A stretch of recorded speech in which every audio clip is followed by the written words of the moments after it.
2015, an elite DFS Army Commando unit formed to bring high-level DFS strategy to the masses. Today, hated by DFS sharks and lineup sellers alike, they continue their quest to turn Joe into DFS pros.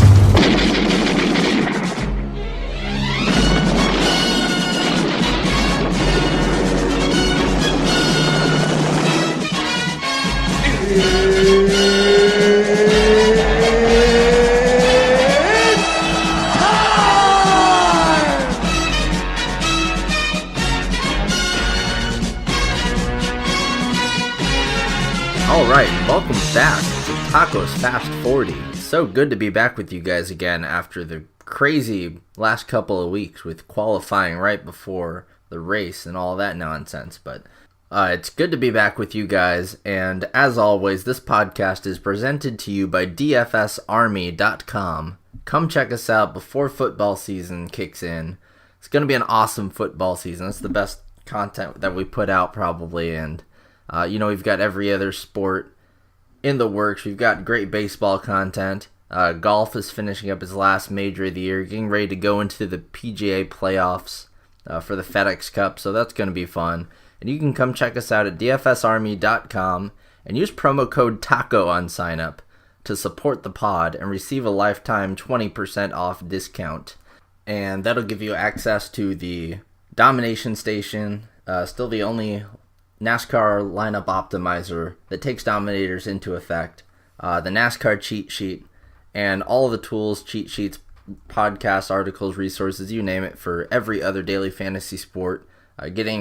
We're getting the preseason and season-long draft NFL content ready right now, so it should be up very shortly if it's not already out. I haven't checked. I know it's coming out any day now, so definitely check by F5 on the site.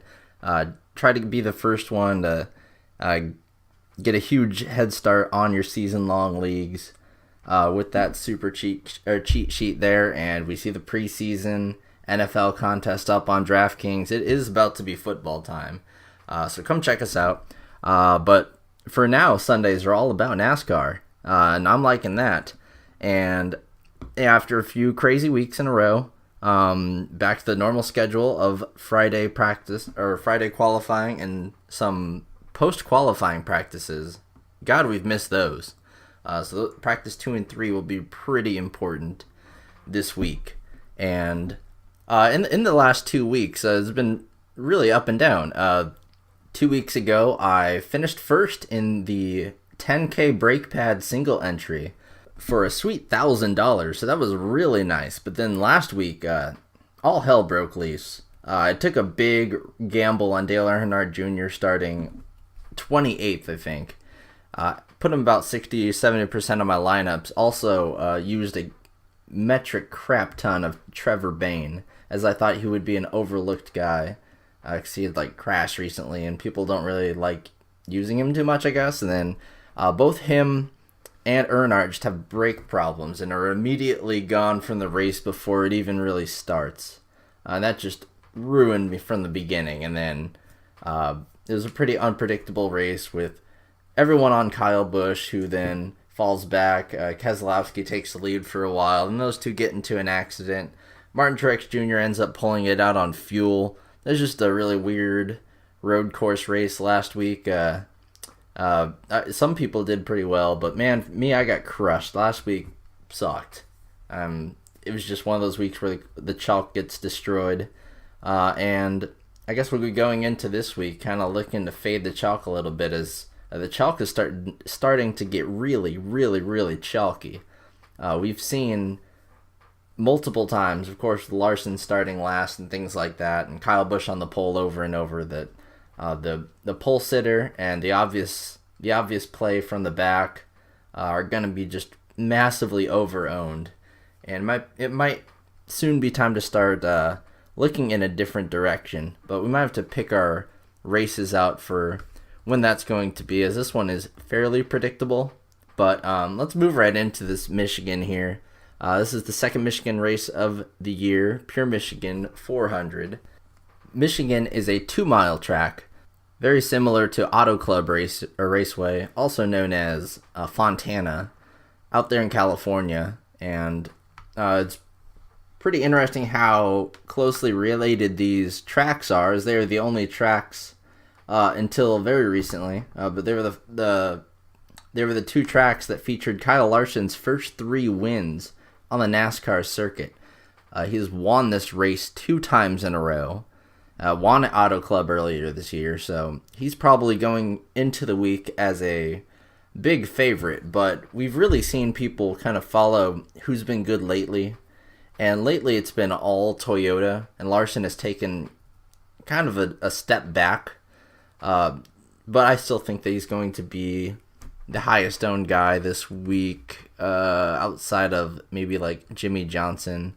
Just because obviously 2 wins in a row and a 3rd place finish at the first race year last year. But let's go down the starting order instead of just going right to Larson, because I know he'll be very important to talk about. But Brad Keselowski actually came away with the pole this week, and it's interesting what we've heard so far, because he was saying how he didn't do anything really differently this week, but word is that the Toyotas are kind of toning it down as, well, I'll just let Keselowski say it himself here. He said, "We have a strong suspicion that those guys would kind of tune it down this week so not to post a pretty big number in inspection."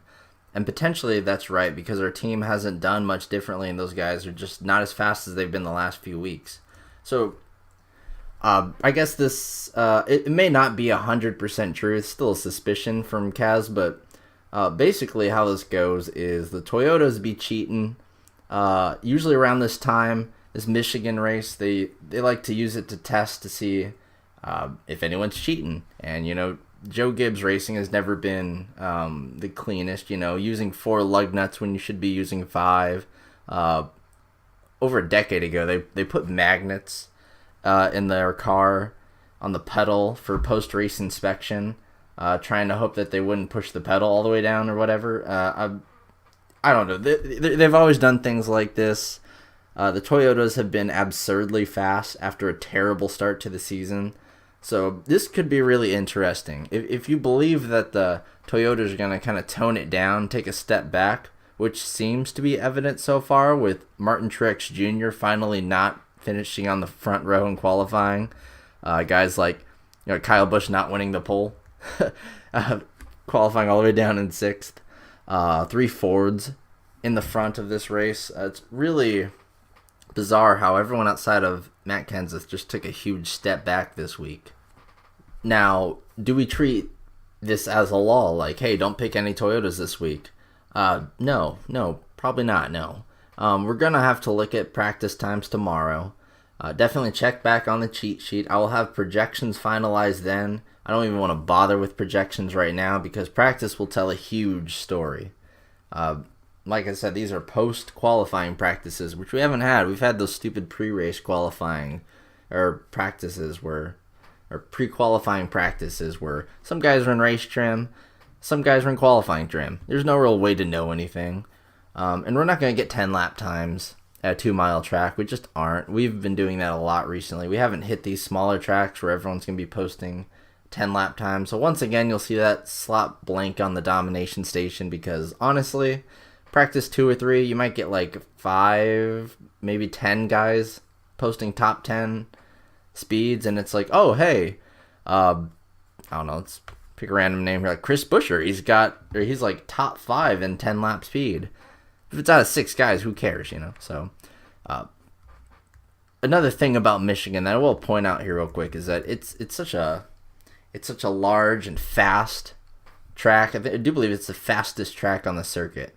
And there will be such a huge speed discrepancy between the big teams and the mid-tier teams and the little teams that you really don't want to use anyone who isn't in good equipment.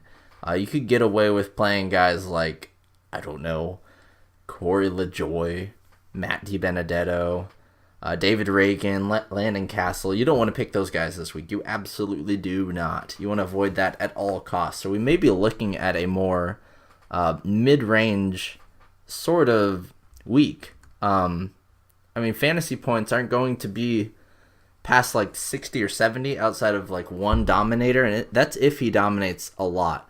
Last year we saw Larson put up 85 fantasy points, but he had to lead 100 laps out of about, I think it's 200. Yeah, he had to lead half the laps, along with 30 fast laps, in order to hit that mark. But looking back historically, in the last 9 races, you can see that only twice, if you look at the historical performances tab in the cheat sheet, only twice has anyone passed 100 fantasy points, and they rarely pass the 80 mark. Only 6 times have someone passed the 80 fantasy point mark, and 4 out of those 6 times, the guy was starting on the pole. Looking at the positional scoring summary for the week, obviously starting in the top half of the top 10 is huge, as we see at pretty much every track, but the pole sitter here does fantastic. They average 70.5 fantasy points over the last 9 races, with second place averaging 43, third place averaging 14 fantasy points. And it could be skewed a little bit because it's not the hugest sample size, only 9 races, but that's why I like to group it into groups of 5 here, but still goes to show you how usually the pole sitter here is pretty good. There isn't going to be just one dominator this race. Michigan allows for many multiple dominators, and also with the stages, you will have to pit during every stage, and that is absolutely going to shake up things, because you're going to see guys going to the end of the stage, and if they need playoff points, for example, if there's someone in a crunch like Logano, they're gonna, or I guess a better example would be like Clinton Boyer.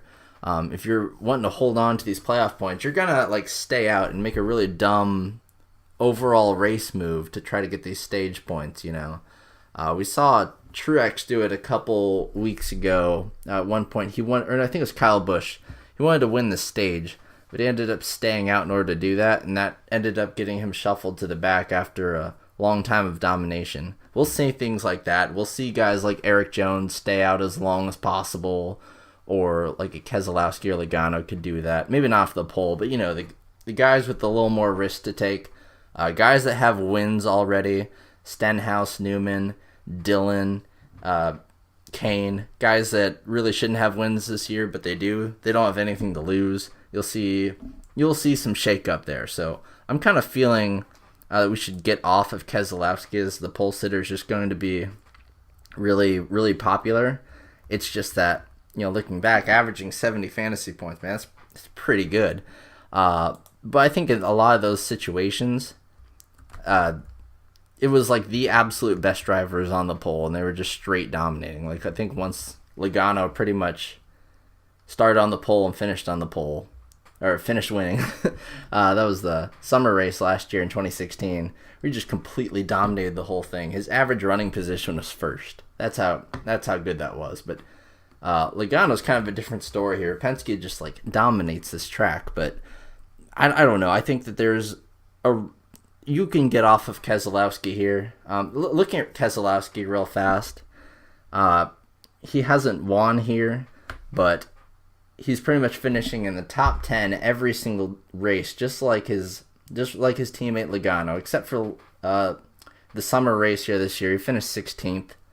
Nothing, while only having one fast lap and starting 12th. He was pretty much a non-factor all race. And until the last week or two, Keselowski had been a real non-factor. Penske had obviously been struggling. But if you're off Toyotas, there's no reason not to use Keselowski in half of your lineups. I just wouldn't pass the 50% mark. Really try to keep around the 30-40% mark. I guess he'll go around 30 or 40% owned. He's really cheap for a pole sitter, so he might push the 50% mark. But he's not Kyle Busch. He's not going to be fastest in every practice and get people to just go massively in on him like they have been in the last few weeks. So Keselowski, use him or don't, it doesn't really matter, because right behind him is Logano, his teammate, who is even better here. Obviously had that dominating performance, but also back in 2013 he won as well, and he hasn't finished outside of the top 10 here in the last 10 races. Logano is really good at Michigan. It's only $9,000 too. You could definitely Penske stack this week with Keselowski and Logano. That's a pretty strong strategy, as we've seen some split domination coming from the front line so far this year. But man, it's star-studded right behind them. Harvick, Kenseth, Elliott, Busch. No McMurray or Suarez, sitting in the top 5 that you obviously aren't going to pick. Like, you could pick any of these guys for sure. You got Chase Elliott, who's finished second all 3 times he's raced here. He's starting 5th. Harvick and Kenseth right behind Logano are probably fair picks. So this week I'm feeling the main strategy should be kind of like hedging out a lot and being really contrarian and just praying for chaos. It doesn't happen here too often. Like, Michigan is kind of middle of the road for a DNF rate, if not a little bit under average. But it could happen. It's just not going to pile up and take a bunch of cars out. It's going to be like 2 or 3 cars at a time, unless it's like on a restart or something, because they usually fan out pretty wide. It's really a large track, but they will be going super fast. And before I get off of Keselowski at all, I would like to note that this week, with not being able to use like the bottom tier guys, you're really going to want to not spend up for like Kyle Busch and Truex. And if you want to play Larson at 10-3, you really have to sacrifice your studs elsewhere, or maybe skip like the $7,000 range and go down to the $6,000 range and take your bottom of the barrel guys, not bottom of the barrel like usual, but bottom of this week's barrel kind of guys in order to fit people in. But Logano and Keselowski are cheap enough to where, I don't know, I'm still kind of on the fence about it. I'm probably going to use Keselowski, like try to hit right at the field percentage so I don't even have to worry about that with him. But I'm going to be, unlike a lot of weeks where I like pairing him with the pole sitter or whatever with like some plays that I like, I'm really going to just permutate it around or get him matched up with as many different people as I can and hope that I just hit like the right combo. It seems to be the strategy this week because a lot of things are just up in the air. But moving past the front row, oh crap, I actually should go back talking about the front row real quick because it's always important to know how the starting restart's going to work out. And with them being teammates, how's that going to work out? In years past, we've seen Logano probably be one of the better drivers at stealing a domination of a race starting in second. But I'm pretty sure he will defer to Keselowski, who you always want in the first position because he's awesome at keeping it. They're not going to fight each other really hard. Logano's going to let him by, but I think Logano's going to get past Keselowski. I think he's going to be a little bit better. I know Keselowski's been better this year, but I think Logano he really, really needs a win. He's going to be super hungry. Keselowski has a lot more he can gamble with or whatever. He's already got 3 wins on the year, but Logano needs a win really bad, and he's $400 cheaper, so I do like Logano a lot. I might like him a little more than Keselowski, but Keselowski I think is going to get that first chunk of like fast laps and lead laps combined, and that might be too much to overcome. But play them both or whatever, I don't know, just make a choice and stick with it, or do what I do and just hedge like crazy because that's just how the week feels. Going on to Kevin Harvick, Matt Kenseth, Chase Elliott, finishing out the top 5 here. Harvick has been pretty solid, and he loves finishing second here. He had a span of 6 races where he finished second place 5 years out of those 6, right before Chase Elliott started stealing the second place position from him. So that's about what you can expect from him. He's starting third, 9,900 or 99,000. Probably someone I'm not going to be targeting a ton. He does have more lead lap finishes than any driver in the field, and I would say, I don't know, it would almost make him a bit of a cash play, but you can't make him a cash play starting third. I think he's just going to go underlooked, under-owned, but you should definitely own some of him because he could just work his way past Logano or Kez or just end up there at the end. He's always going to stay in that top like 6, 7 drivers pretty much all race, and who knows when he could take over, but he's going to be significantly under-owned to Logano and Keselowski, like by a lot. So that could be the contrarian move there, taking like Harvick or something. I don't know, but I'm more interested in the guys behind him. Kenseth has been better recently. Don't know about Toyota still, but I don't know. It's hard to like Kenseth. He hasn't been great at 2-mile tracks at all this year. He has won here fairly recently, back in 2015. But that was during the fall race where they tried this weird high downforce package, and it was just a terrible race, kind of a tragedy. So if you ignore that, he pretty much finishes like in the teens every single race here. I don't see a lot of upside with Kens. I think it costs more than like Logano and almost as much as Keselowski. It's just going to be hard to play him starting fourth. I do like Chase Elliott, though, starting fifth. 3 races here, finished second every time. Has dominated. He didn't dominate the last race at all whatsoever, but the first 2 he did. He led large chunks of it. At least one of the races, I think it was the fall race last year, he led a pretty large chunk of laps. Last year, you could have forgot that he was in, or not last year, but the last race here. You could have forgot that he was even in the race at all until the very end when he snuck into second place. But it was the farthest thing away from domination that you could see. And that's what Chase Elliott's been doing last several weeks. Really, last several months. He's just not really been there. Hendrick hasn't been there outside of Kane with his miraculous win. But Chase, I don't even think he's going to make the playoffs unless he somehow gets a win, which he likes to finish second. That's the thing about him. He just loves to finish second. And starting fifth, that'll do you right there. But man, 9,800, his price has been increased so much for this race. He's right there with Kevin Harvick. I don't see this trend continuing. I could see it continuing, but I don't even think he'll be that great of a play because of it. I'm just really, really not sold. Despite the stats and everything, his recent form has just totally not been there. But, maybe if you take Toyotas out of the equation, maybe that's what he needs to succeed. But it looks like Ford's got the upper hand on him, and right now, a lot of strong Fords in his way. And I don't know, I just feel like he comes up with another second, third, or fourth place finish that just doesn't really matter that much, and probably won't even hit value, and I just don't see him dominating. But moving along, right behind him, Kyle Busch at 10.5, second most expensive player on the board, not on the poll this week, and he's at a track where he has had a crap ton of trouble. He has actually finished 39th or worse in 4 of his last 7 races here, and really 30th or worst in 5 of his last 7. He's had a lot of trouble. He did finish top 10 at the last race in 2017, the summer race, so this is his first top 10 since the first race in 2013. A lot of struggles here. Really bad driver rating, just under 80.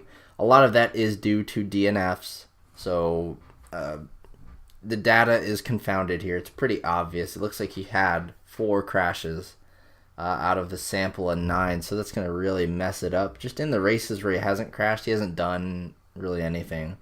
Led a few laps in this race this summer, but I think he did.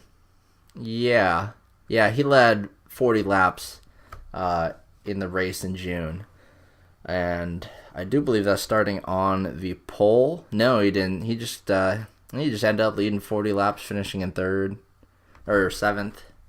3rd most fantasy points, but he finished 7th. Just, I don't know. He's been so supremely chalk. I don't know if I don't know how this news is going to circulate about what Keselowski said there and what a lot of people are thinking. So I think Kyle Busch will still be popular, and hell, they might even think, hey, he gets to move up 5 spots to first, but I can't pay that this week. I really can't pay that much. 10.5. Same with Truex. I know they're really, really good drivers and all, but man, it's going to be hard to fit people in if you're going to play Larson. Moving down to some guys that I can actually use this week that I usually don't get the opportunity to. Jamie McMurray, starting 7th, finally starts outside of the top 3 or 4, which he had been doing constantly, just so annoying. Starting 7th, I think he could be an alright play here. Finished top 10, 4 out of the last 5 years here. Has been really solid all year long, just has not dominated whatsoever in any race. Now, could this be a place where he could turn it around? I don't know. His teammate, Kyle Larson, obviously dominates here. Maybe he could bring a little bit of that domination McMurray's way. I don't know. But 8,500, his price did jump up a little bit, man. That's really expensive. I want to play him. Like, in theory, I want to play McMurray. I just want him to qualify 30th one day, but I know everyone's going to be on him. It's just he doesn't do that. You have to take him at like 7th, and it might be all right. Just not quite as much upside as the next guy on the list, Eric Jones, 8,400. I think this is a place where he can do just all right. Maybe even better than just all right, but again, still not sure about the whole Toyota thing this week, but even if you ignore that, Jones has just been awesome this year at just finding fantasy points. Like, his team just loves to have him stay out there as long as possible. Him and Keselowski pretty much been the guy to do that. And oftentimes this year, that's given him chances to win races towards the end of the race. That's given him a chance to get lucky with fuel strategy. If that works out, if he does what he did at, I can't remember what track that is. I think it was like, I want to say like Kansas or something, but one of those races. Man, I wish I could remember. I think it was Pocono or I don't know, but there was one race where he just stayed out and he led like 20 laps in the first segment just because he did not pit. And it ended up working out for him. He posted a top 5 finish, and he was one of the most valuable players on the board, and no one had him. It could be a sort of similar situation here. It's going to be kind of a dead zone. No one's going to be able to afford Eric Jones at 8,400. Starting 8th, it could be a nice spot for his first win. We're going to see how his practices come in. He's just someone that I've been really high on. Him and Suarez, I think one of those two is going to get a win here in the next few weeks, just to make this playoff mess even more ridiculous. But I like Jones. Obviously I wish he was starting a little bit farther back. At least he's not starting like top 5. He's very feasible. Then on to Larson. The big question of the week. Will Larson get 3 wins in a row here? That's very rare to see. Although you do see 3 second place finishes in a row here. I don't know about 3 wins in a row. That's some serious domination. But he's shown that 2-mile tracks are absolutely his jam. He's won the last 3. Not much more to say about that, really. I know I had said earlier that he has not been looking as great recently, but we've been at like road courses and stuff. This is a 2-mile track, and it's Kyle Larson. It kind of reminds me of the whole 1.5-mile track and Truex. You just kind of do it. And at a place where he's won twice in a row, man, Larson looks like a really strong play this week, especially if the Toyotas get nerfed at all or self-nerf themselves. Just really nice looking. He has the best driver rating out of anyone in the field except for Martin Truex Jr. at recent 2-mile tracks.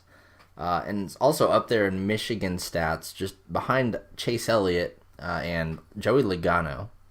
Those two obviously are just like very, very good here, but Larson right behind him, and that data is even like bogged down a little bit with a crash from 2014, but still pretty solid. I mean, you gotta love Larson this week. The question is, does he crack like 40 or 50% ownership? I think he probably will, and that's worrisome. I'm not gonna try to go overweight on it and go like 70% Larson. I'll just probably pop him like 20 or 30%. A little bit underweight, or just try to match the field maybe at 40%. But if you're going to spend up on anyone over $10,000, it's going to be on Larson or Truex. I guess Truex is starting a little far back, but Larson is just like very obviously the race car you want. Like, if you're picking someone to win this week, it's going to be Larson. Denny Hamlin starting 10th, $9,600. I've been comparing him to Matt Kenseth a lot this year. But now you can't really compare the two a lot. Hamlin's been doing better along with Kenseth. They've been the same in that regard, but they're in 2 completely different scenarios right now. Kenseth needs a win. Hamlin doesn't really. He's already got his win this year. I still think he's going to be good. He was 3rd fastest in first practice. Now, of course, that's not going to matter nearly as much as the practices we're going to see tomorrow, or really today if you're listening to this. So definitely come check in on those. But Hamlin, not pretty low ownership week to week, definitely. Certainly on a week like this, people are just going to go with like Larson or Chase Elliott in this range. $9,600 is a bit much for him. So maybe if he's starting a little bit farther back, I will just have shares of him, just to kind of have shares of him, because he's someone that can find his way into the lead kind of out of nowhere. Just one of those guys. Like he's pretty much Jamie McMurray if he dominated it all. That's pretty much how Hamlin is. I describe him right around that skill level. If McMurray led laps, that would be Hamlin. So I like Hamlin only because I expect his ownership to be on the low end, like in the teens. So that could be sneaky. Clint Boyer, not so much. He's 8,300, which is a nice price for him. Starting 11th, that's just a bit too high for me. He's not going to do anything. Ryan Blaney, 8,700. He made some waves at this race last year, finishing 4th. And he pretty much stayed in the top 10 all race. He's got a good car. He was the fastest out of everyone the first practice. Not sure if that'll hold up. But yeah, I just think he's just a little expensive. I don't like that price on him, especially if you can get Logano for only 300 more.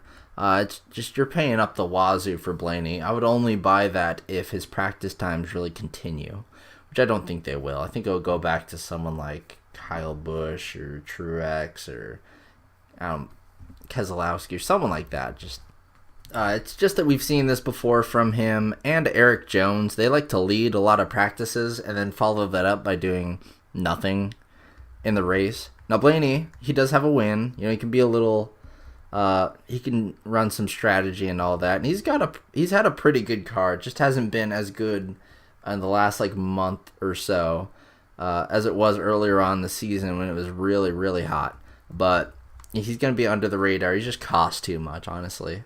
Martin Truex Jr., most expensive guy on the board, starting 13th, which is the lowest we've seen him qualify in a while. I mean, he's had some low qualifying performances this year. He's not like McMurray or anything, but last several months he's pretty much been he's pretty much been the front row with either Larson or Kyle Busch, honestly. He's always been next to a Kyle, one way or the other. But this week, not so much. He'll be starting next to I think Ricky Stenhouse. Yep. 13th starting position is enough to make. I think it could be enough to make him a good play if he finishes top 3, which I think he can. I know it's a crap ton of money for him, but if you really want to, if you really like some low baller guys, and you can afford him, I guess go for it. He'll probably be I think he will be an upgrade from Larson if you can afford the salary straight up.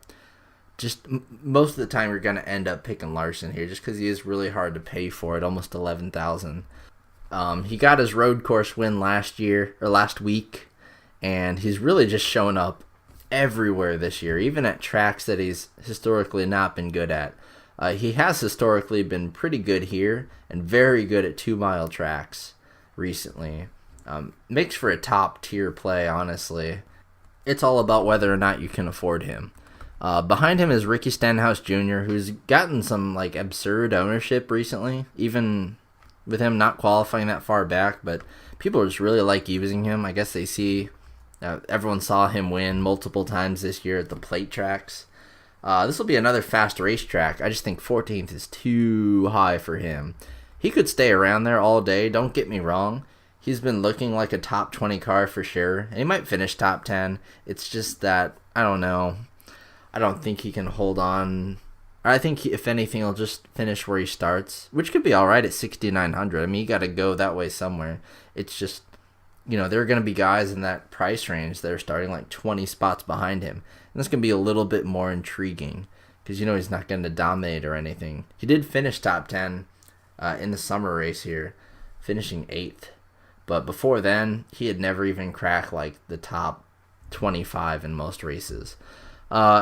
He is a lot stronger this year. Roush has looked really good outside of Bane's problems, but Stenhouse has been just a stud, and he hasn't crashed. He's not Ricky Stenhouse right now. So I don't know. You can play him in some, I guess. Just he's not going to be for someone starting higher than guys in their price range. He's just not going to be that low owned guy that you're looking for. Maybe if it was Bane starting 14th, no one would own him, but Stenhouse, people are going to own him. working my way down this field here a little bit. Kurt Busch at $8,000 is not a bad option, kind of low-key good. I just don't like his 2-mile stats. They're really bad this year. Like 67 driver rating, so bad. And you know he doesn't lead laps. He doesn't get fast laps. He has his win, and he's kind of had some problems with his car throughout the year, although that's kind of been... He hasn't had the electrical problems recently. It's, I don't know, starting 15th, I think he's just going to like finish like 12th. You know, that seems about right for Kurt. And that's not too high upside. But he's also not going to be high owned, really. I did win here back in 2015. But he was a lot stronger of a NASCAR driver for sure back in 2015. I don't know, just kind of a middling play. And right after Kurt Busch, Daniel Suarez at $7,800, along with Eric Jones and Jamie McMurray. It's another guy that I'm like, yeah, I can use this week. He didn't qualify super high. 16th. We're not getting him like the 20s like earlier in the year, but man, he's been solid at every race. Maybe it doesn't pass the eye test if you're just looking down the game logs and looking at finishes. His average running position's been like in the top 10 over the last several weeks. He's been really good. Just not having the finishes that he would like. And he almost had a win this year at Sonoma. And also at, I think it had the last plate race you were at. Almost got a win there too. I think either him or Eric Jones going to break through with a win. I swear. Just going to make this playoff a little more interesting, and could be Suarez this week. You know, I mean, he didn't look anything special here in the summer race, but he's really improved. He's become a much better NASCAR driver, kind of in a hurry over the last few weeks, few months. So I like Suarez. I just think the secret's kind of out with him for sure. Other people like Suarez as well. Gonna kind of hurry along down here because it's kind of a lull of drivers that are just bleh. Austin Dillon, he's been starting like in the low 20s, and now he's starting 17th, so I'm absolutely not interested.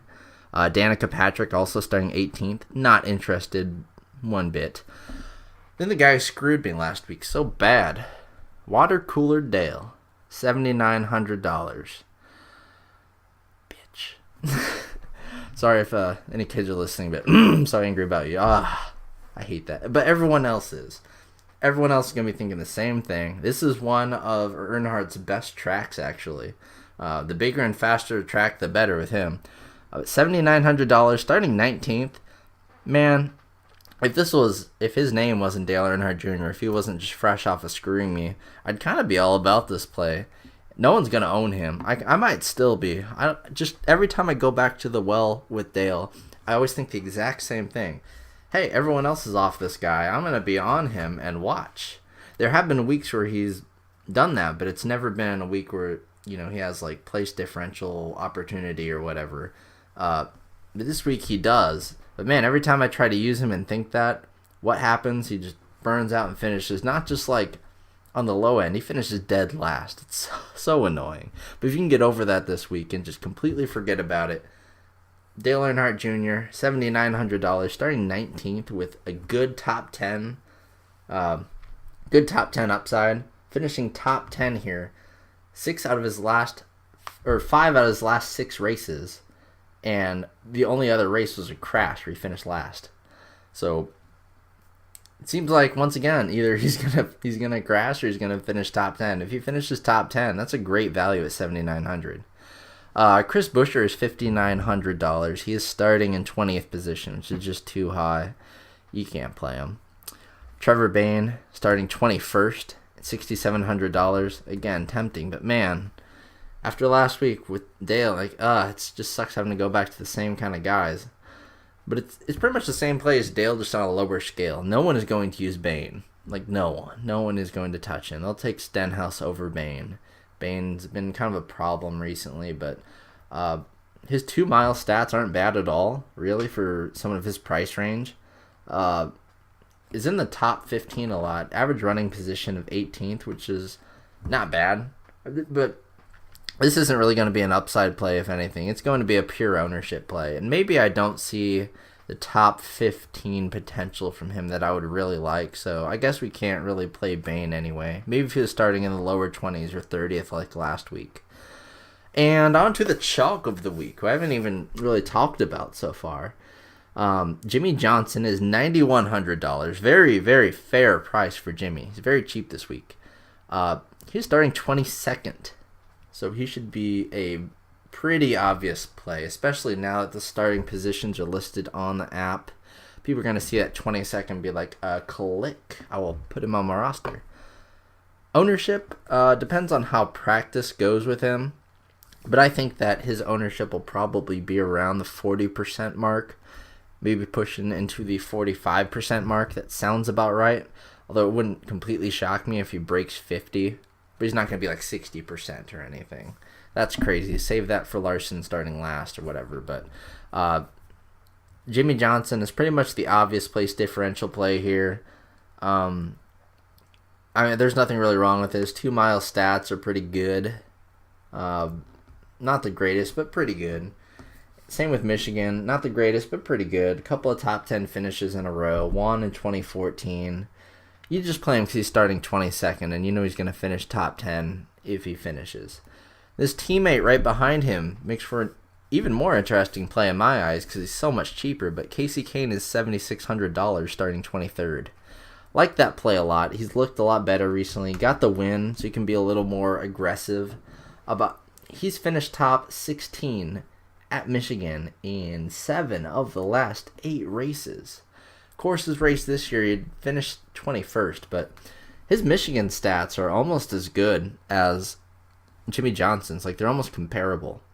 Only 9 less driver rating than Jimmy, and the price difference is crazy. So Kane is someone I'm going to pile onto pretty heavily this week. And Kane is someone who I can usually trust to get place differential and not really crash, and not just like have random ass problems. He's usually pretty solid. He's like he used to kind of be like what McMurray is now. Not the case anymore, but you know, he's just steady and solid. He has burned me a few times this year, and I think he's been the chalk a few times this year when he's crashed, so maybe that'll keep people a little bit off of him, but he's still going to be fairly popular with value plays being a little bit harder to come by this week. Eric Almirola is $6,000, and he's starting 24th. I think that Almirola might be my most rostered, like, non-super stud. If you're to just take a look at all of my DraftKings entries ever in NASCAR, he might be my most owned driver, because I find myself just rostering Almirola all over the place, all the time. Qualifies low-ish, always gets low ownership. He's never a super high-owned guy, and he really has just certain tracks he's pretty good at. And right now he's just a very low price at $6,000. I wish, again, that he was starting like 29th like last week, but we'll take 24th. That'll knock down his ownership a bit, being on that side of the 20s. And if you look at the historical position scoring summary, the 21st through 25th starting position averages 28 fantasy points, while the 26th through 30th starting position averages 22 fantasy points. And look above that little range, 16th through 20th place averages 26 fantasy points. So this is kind of a little pocket of value that maybe people don't entirely realize. And people really don't like to pick plays from like the 15th, 25th kind of range. Once you hit like 25th, that's when you start to hit like obvious value place differential plays. But I think someone like Almirola could be really nice and sneaky, and he just saves so much money with him. And he's also in pretty good equipment that should be able to keep up with most of the pack. So it's not like you're settling on like a David Reagan or Di Benedetto who's just going to be down laps. Like, he can stay on the lead lap for sure. And he has proved that this year with 11 lead lap finishes, and that is not including the, I think it was 7 or 8 week stretch where he did not even race. I think it was 7 weeks, so he's right there with the leaders if you're to look at lead lap finishes. So he's not going to be someone that falls back. Didn't race here in the summer, obviously, but He's always been fine here. I don't know. I just like him because he's going to be low owned. Someone's going to be high owned, starting 25th. Ryan Newman at $7,300. Just too cheap for him. Very good here. Since 2013, hasn't finished worse than 18th. So he's pretty much guaranteed to go up at least 7 spots. Good 2-mile stats. Looking at the recent stats, and also just good stats in Michigan overall with steady performances over the years. Pretty much everything to like about Newman. A lot of the value plays this week are just really dumb, with a lot of people kind of over qualifying. But Ryan Newman, pretty obvious play this week at 25th. He's done this the last few weeks. He really hasn't been qualifying well, but he's been racing pretty good. He's not going to fall back. He's in RCR equipment. I think he's going to be all right. Right behind him, Michael McDowell is $5,600, and this kind of breaks into the range of not very good drivers, but McDowell has been really awesome this year. He's been a top 25 staple, if not a top 20 staple, low key. I don't know where he's gotten all the speed from. We finished 23rd here in June. Starting 26th, he's pretty much just going to stay where he's at, and he's $5,600. If you're going to go below the $6,000 range, it's going to be Michael McDowell, I think, this week. Maybe Landon Castle. We'll get to him a little bit later, but Michael McDowell seems like where it's at. He usually qualifies around 20th, 21st or so. This might be good enough for him to pull the trigger, especially at a week where you're going to want to save salary. Now, a lot of the rest of the guys here, other guys that are under $6,000 that are not interesting at all. Matt DiBenedetto, starting 27th. No, don't play him.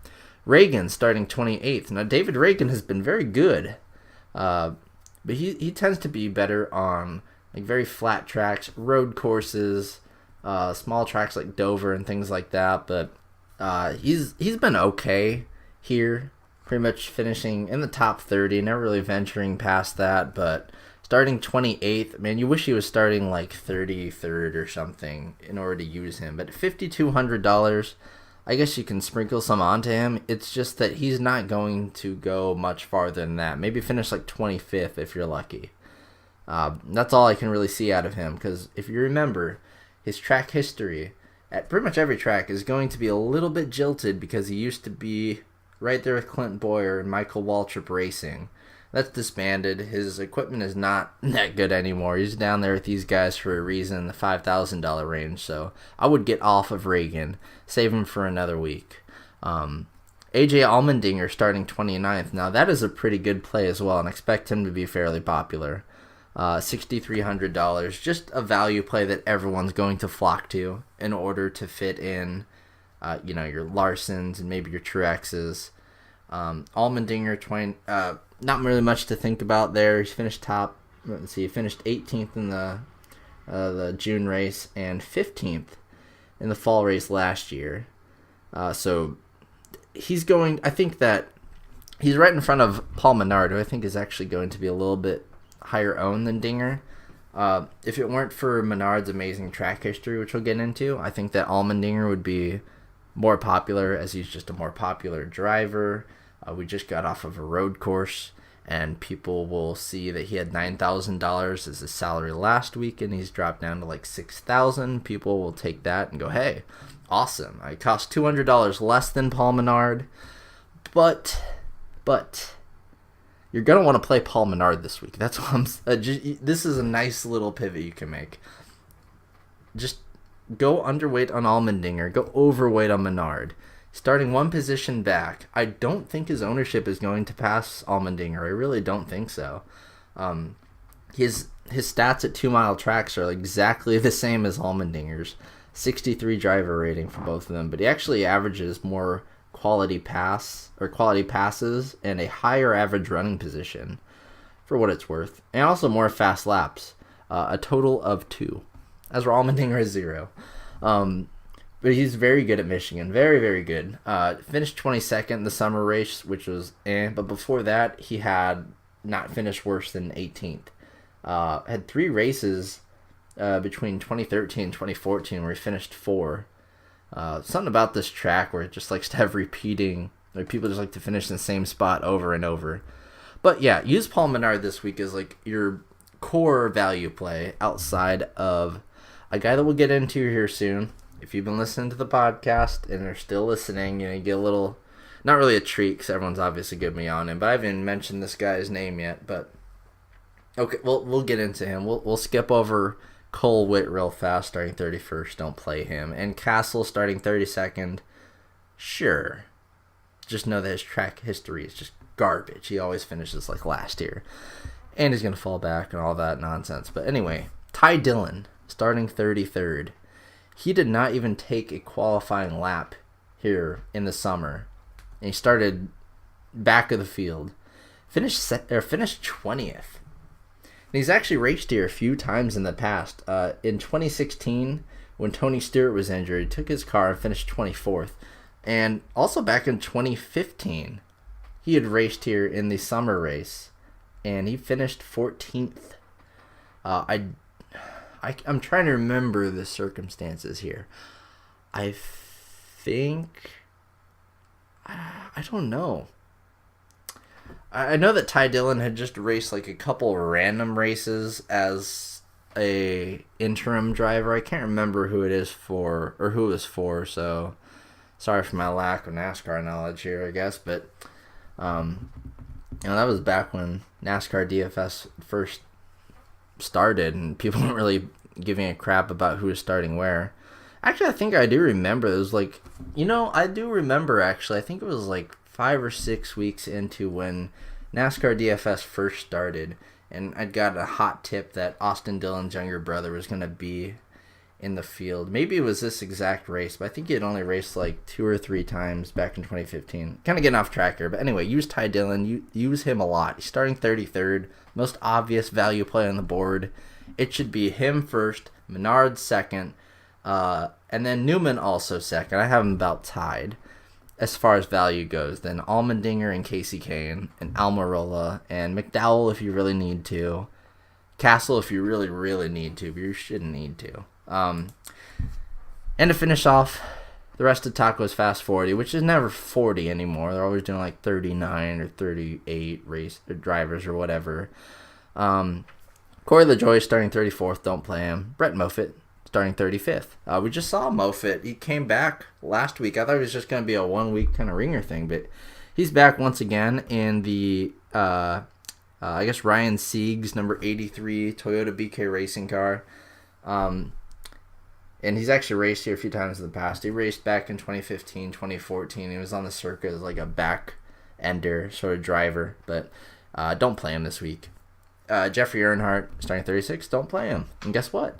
Derek Cope, he's starting 37th. And guess what? Don't play him. And then finally, Reed Sorensen starting 38th. It's $4,900. Maybe you can, maybe if you're crazy, you can play him. But, if you're doing the full attrition thing, maybe go Cope for $4,500 and just go all out. Because you can't even pick McLeod. He's in the field starting 39th. I do believe, starting 39th, but he's not even on DraftKings, so you won't be able to pick him.